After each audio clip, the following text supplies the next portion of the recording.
All right, let's get started. Hey, so welcome to the actual presentation about helping young adults to start investing long term. This is my master graduation thesis, and I will today tell you about what I've been doing for the last 6 months. So let's get started. I want you to think back to this little object that you probably had in your childhood, a piggy bank. And many of us get this from our parents, and they give us some money, our weekly allowances, and it teaches us the importance of saving, of putting in some money every week or every month, and then in the end, after saving for a while, you could buy something nice. And of course, this is today still what we do, but then instead of in a piggy bank, we put it in a real bank, in our savings account there. And of course, there's nothing wrong with saving. Saving in itself is great. However, something has changed about saving, and I'm sure you've noticed it over the last years. If you look at your savings account, you notice it's hardly growing, right? There's not really any extra money coming in. And that is because the interest rate has been lowered and lowered up to a point where it's 0.01% right now. So if I put 10,000 euros in my bank account, let's say today, and I wait for 15 years, that means that in 15 years, below me, I have 15 euros more. So I get 15 euros for 15 years of saving, or the equivalent of €1 a year, which is less than the price of a cup of coffee. And that, of course, is not really great if you're looking to grow your savings and to get some more money for giving it away or storing it somewhere. And then there's something else that we don't really think about often, but that's inflation. And inflation is, if you say it super simply, is when you can buy less things with the same amount of money. So you would still have that 10,000 euro amount, but actually the amount of things you can buy with that 10,000 euros become less and less over time because of inflation. And that looks something like this. So let's say you have the 15 years of saving, and then after the inflation of 2% each year on average, this is what happens, right? So suddenly I lose a lot of money, more than a quarter actually. I'm left with only 7,300. Purely due to inflation, and that's even ignoring taxes. So saving is safe, but it's not ideal for everything. So then what about investing, right, as the alternative? Well, if you look at the news, a lot of people are actually starting investing more and more. Last year, 17% increase in the Netherlands. The amount of retail investors had doubled in the US since 2010, in the last decade. And of all the retail investors, or the normal investors, let's say, that were around last year, 15% of them started that year. So you see it's gaining a lot of popularity. And I also noticed this myself. I had a lot of friends texting me. These screenshots are in Dutch, but you get the point. They're asking me like, hey, I want to start investing. Can you help me? What do you advise? How do I start? And this really motivated me actually to think about, actually, how are people investing? Well, I'm sure you've heard about it in the last months. Wall Street Bets, Reddit, GameStop, and a lot of other ones, AMC, BlackBerry. And even one of the people on Reddit had to testify in Congress a couple of months ago. And research also showed us that 44% of the new investors in the last year were short-term trading, which is a bit more difficult and also risky than just buying something for the long run and waiting. So all of this motivated me to start this thesis to kind of help people to start, because I see there's a big need for that, but also to start in what I call the right way. And the right way is basically investing long-term with a long horizon, so it doesn't matter if tomorrow the market goes down because you have a lot of time, and in the end it will always recover. And also doing it diversified, so investing in a lot of different companies, so you don't have the risk of, having all your eggs in one basket. So that's what I set out to do this last 5 to 6 months, and today I will show you and tell you what I did. So I'm going to start with my research, both the context research, the user research, and the market research. Then I will tell you how I took my research and went designing. I came up with a solution, I came up with a strategy, and then I talk about what's next. So let's get started with the context research. So I want to talk to you real quick about money. Why should you even care about money? Maybe you see money as a necessary evil, something that you have but you don't really want to have just because it's necessary. Well, of course, money allows us to survive, to buy our food, to get a roof over our heads, but also it allows us to thrive, right? If you have enough money, you can open your world with new experiences, you can travel, you can pick up hobbies, you can expand yourself, basically. So that on its own is great. And furthermore, research has shown that money actually does make people happier, both in their evaluative well-being, so their self-evaluation, and their experience well-being, as in their day-to-day mood and their feeling throughout the day. So maybe that's not true for you. Maybe you're like, well, I don't really care about money. Then consider this. Money actually means freedom. And why is that? Because money means control over your time. If you have enough money, you can do whatever you want, with whom you want, when you want it. Like if you don't like your job and your boss is maybe not being so nice to you, just quit, find another job, or don't work. Or if you have enough savings, you can take a job that pays less, but is maybe a lot nicer and a lot more fun. So in the end, money gives you control over your time, and that's freedom. And I think that's something worth chasing for everybody. So that's really what motivated me to do this thesis. Well, let's then talk about personal finances, because I know saving and investing is not something that's easy, and also not something that's there for everybody. Of course, it comes from quite a privileged position to actually be able to save. That's not everybody in the world has that situation, right? So that's the first step, to make sure you either earn enough money or don't spend too much, so you are able to save a bit each month. Then when you're able to, the next step is to actually build what's called a safety net. So that's basically thinking, what if I lose my job tomorrow? How many months can I live comfortably and give me time to find a new job, let's say, without having to worry, without having to change anything in my lifestyle? And some people take, for example, their cost of 3 months of living, or some half a year, or even a year. So build up this little safety net in your bank account, of course. And after that, after you have the safety net secured, then you can start thinking about investing. Well, what is investing then? Well, investing is basically spending or allocating money somewhere with the expectation to make more of it. Of course, there's no guarantee. There's no guarantees in life, and otherwise it wouldn't be risky, and otherwise also there wouldn't be a reward for staking your money. But that is what investing basically means. Then what are stocks? Well, basically if you take a company, this little dot right here, and you divide it into a lot of small pieces, shares, those are stocks, shares. And the fun thing is that if this company makes profits and also the future cash flow, so the money the company will earn in the future, that goes out to the shareholders, because they own a part of the company and thus they own a part of the profits. And that is basically how you get returns. So companies' earnings, so the money that company earn, in general, over all the companies, has always gone up over the years, for more than 150 years. Why is that? Two factors. The first one is that the demographics, so there's more and more people every year in the world, and those people need things, need to buy things, and therefore earnings of companies in general go up. And the second reason is productivity, and that's basically that we get more and more productive, mainly due to technology, is that one worker can create a lot more value on its own due to technology, and therefore the earnings of companies will keep growing. And there's no reason that should stop anytime soon. And then if you look at the price of a stock, that's basically those earnings that we just saw that always go up in the long run on average. And the valuation is basically what are people willing to pay for it today. And of course that can differ a lot. People can get scared and the price can go down, or people can get very euphoric and a bubble can appear in the market and the prices go sky high. That fluctuates a lot, but the earnings steadily grow. And therefore stocks are a great long-term investment because they're tied to the real economy, let's say. And we can also see this historically. If we take a look at this chart, this is basically the US stock market. It starts here in 1870 and it goes up all the way until today. And it starts at $1 and it ends at almost $20,000. It's a logarithmic scale.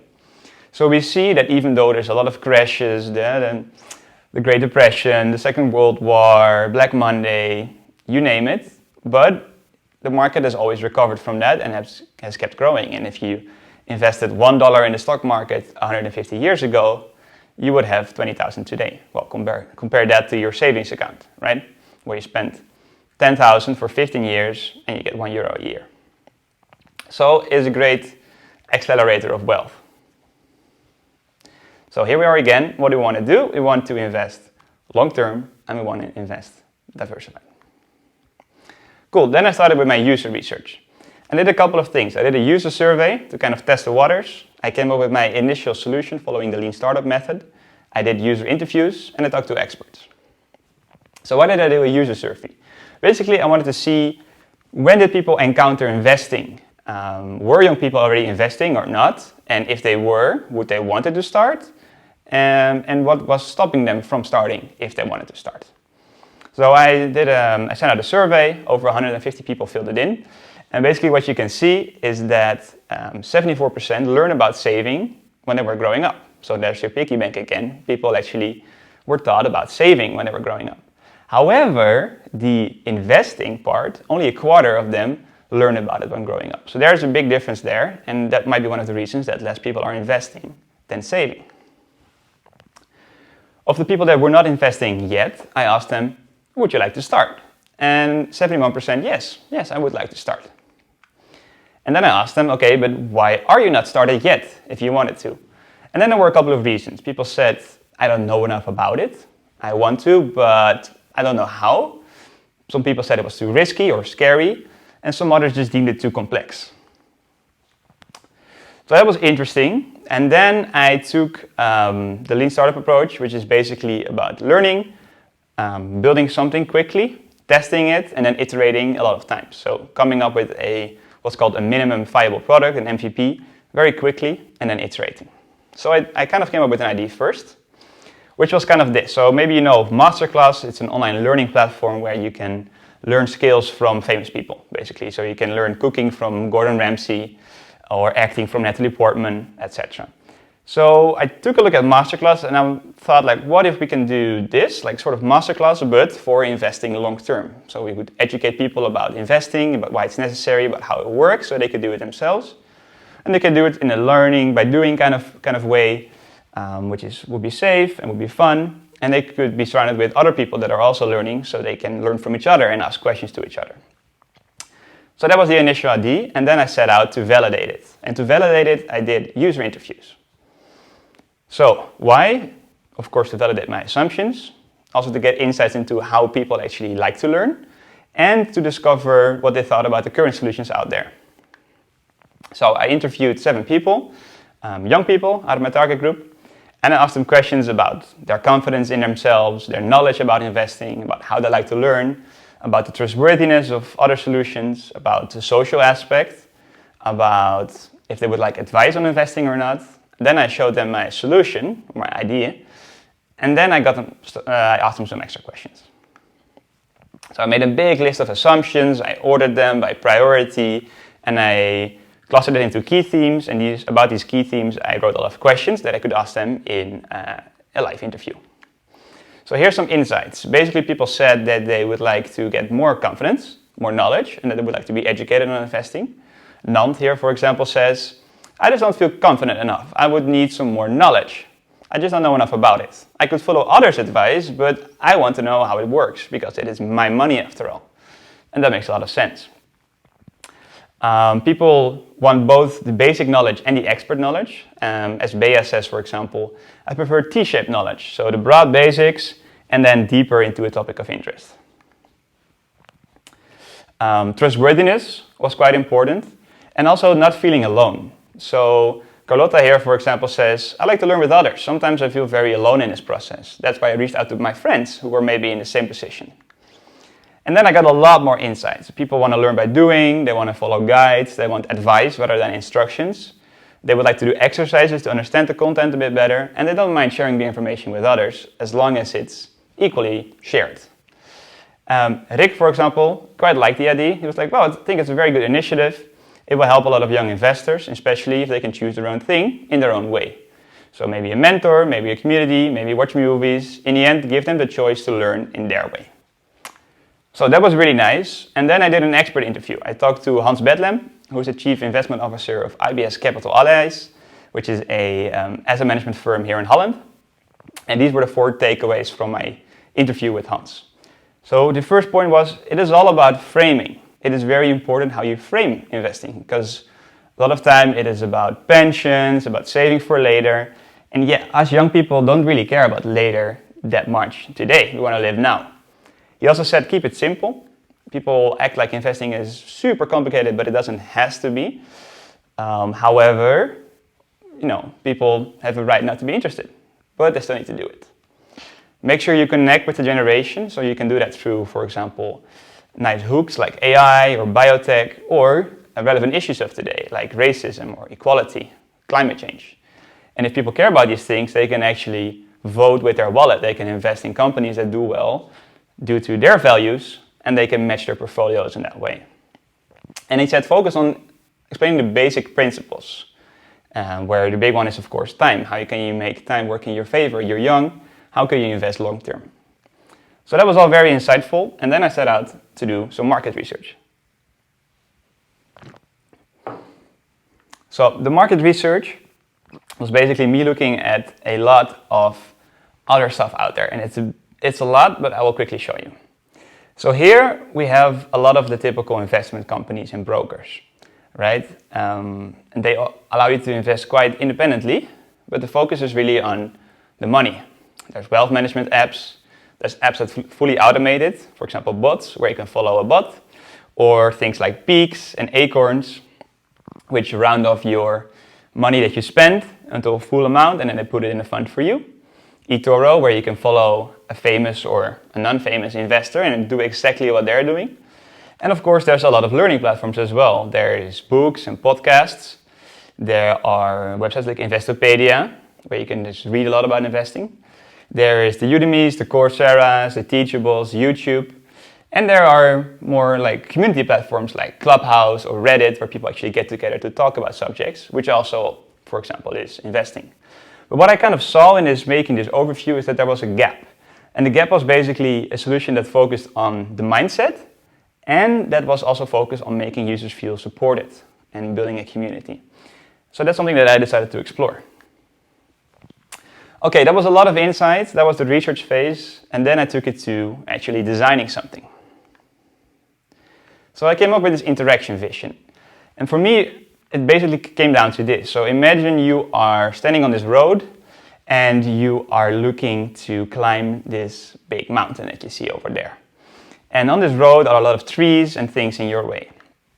All those trees and things, all the things that are blocking you are kind of the complexity of investing, the biased information that a lot of parties give out, other people's opinion, the news that constantly screams about ups and downs of the market, all the advertisements of companies that basically want your money, and your backpack is kind of filled with rocks. It is full, it's heavy, it's full of your own thoughts and ideas and your conceptions or misconceptions about investing, about how difficult or scary it is, or that it's more like a casino where that only people with knowledge can do it. And this is kind of the vision that I had and the problem that I wanted to solve. And it became a lot clearer painting this picture for myself. So I had a lot of insights, and basically what I did, I took them all and I wrote a list of requirements for my solution.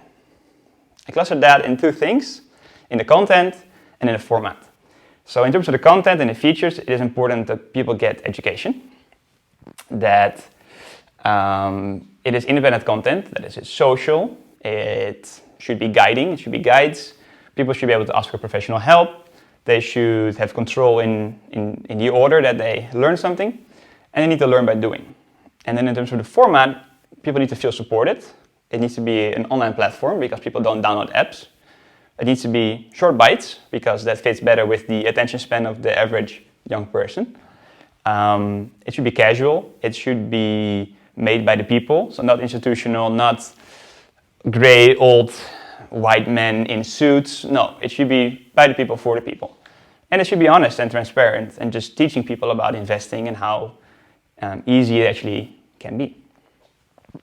So then I came up with this solution, and I've made a video for that to show you what it's about. Meet Emma. She's just like many of us. She loves hanging out with friends, tries to stay fit, and likes making music. She studied hard in school, earned her degree, and then she started working and earning her first paychecks. Emma tries to be responsible with her money, She doesn't spend like crazy, but hey, sometimes you've got to treat yourself, right? She saves some money each month in her savings account.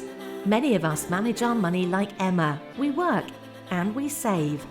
And it used to work just fine, but something has changed.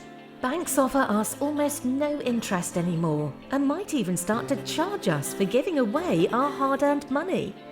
The way we've been taught to handle our money is perfectly suited for a world that no longer exists. We came to realize that you need to look at your money with a new mindset. One where you take control and put your money to work for you. Investing can be a great way to do this. However, many of us, like Emma, see it as something difficult. Or something that's only for these guys. And with everyone fighting for your money and your attention, where do you even start? That's why we started Money Minds. We offer guided online financial education, so you can make your own decisions confidently. Concise guides on personal finance and investing, filled with video lessons, exercises, and practical to-dos, so you always know what you can learn next. And with our helpful community, personal and group coaching, you will never feel alone. With Money Minds, you get less of this and more of this, less of this and more of this, and less of this and more of this. With Money Minds, you can make your own financial decisions confidently. Join the movement and sign up for free today.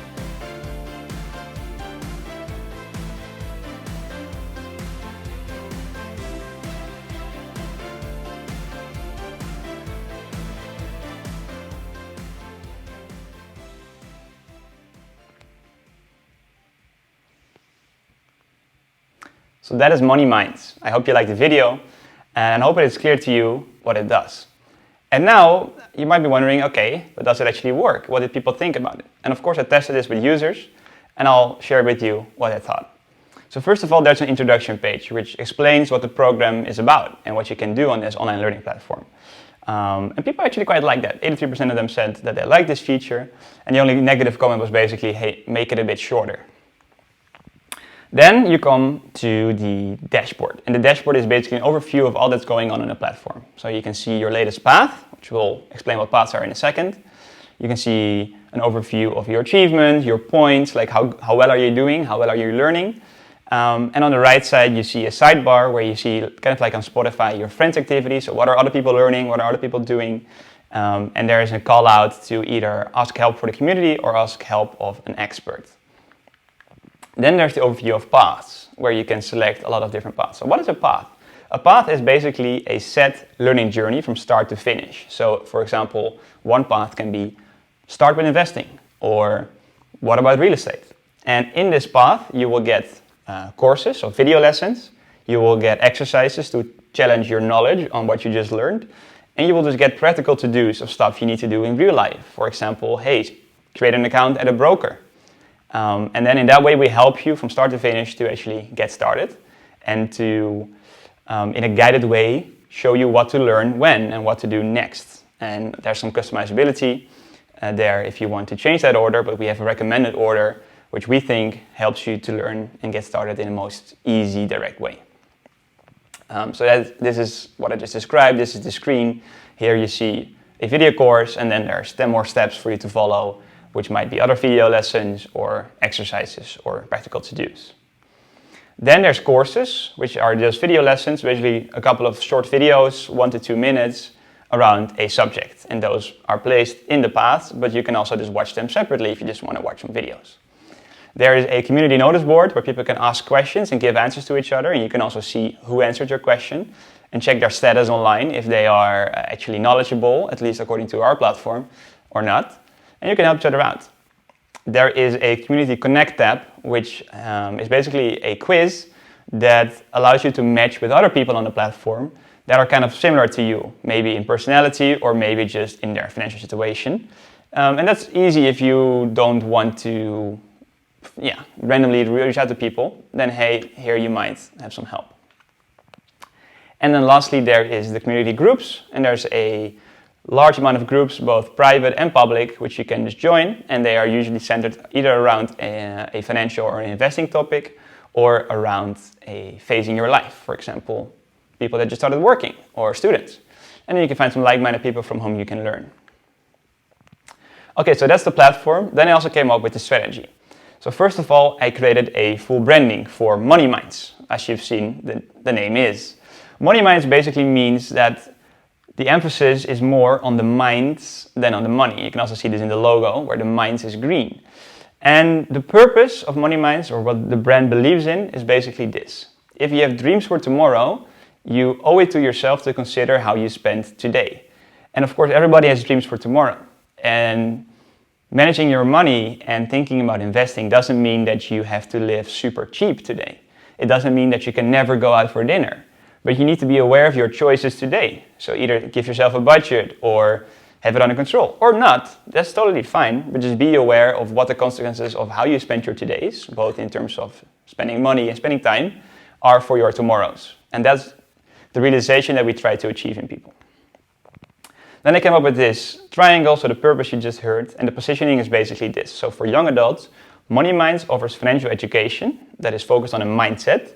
It gives people fundamental knowledge about investing and saving.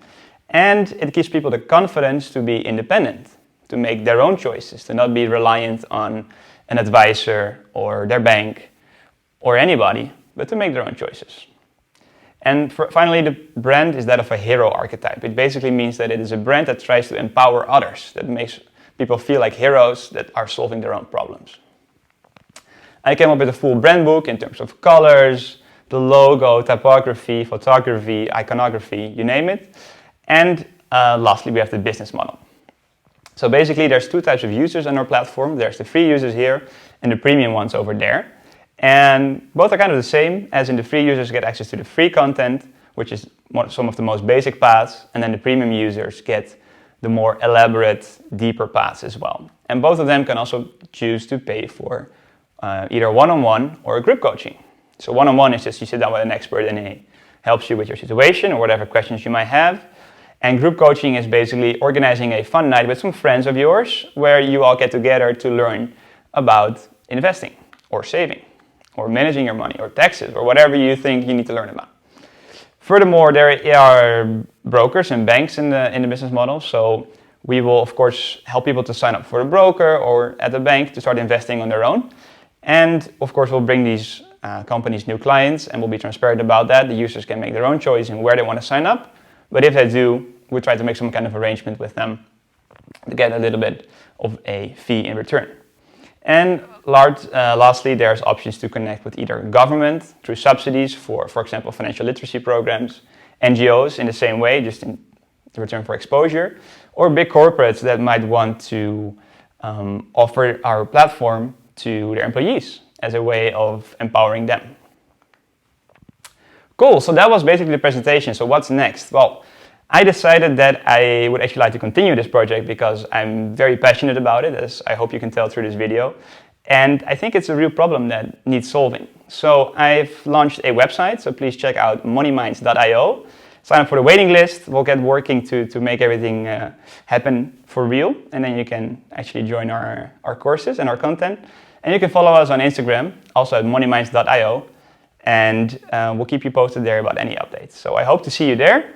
And thank you so much for listening to the presentation. And yeah, if you're here in the Zoom meeting, please come back to the Zoom, put on your camera again, unmute yourself, and ask me any questions you have. Thank you so much for listening.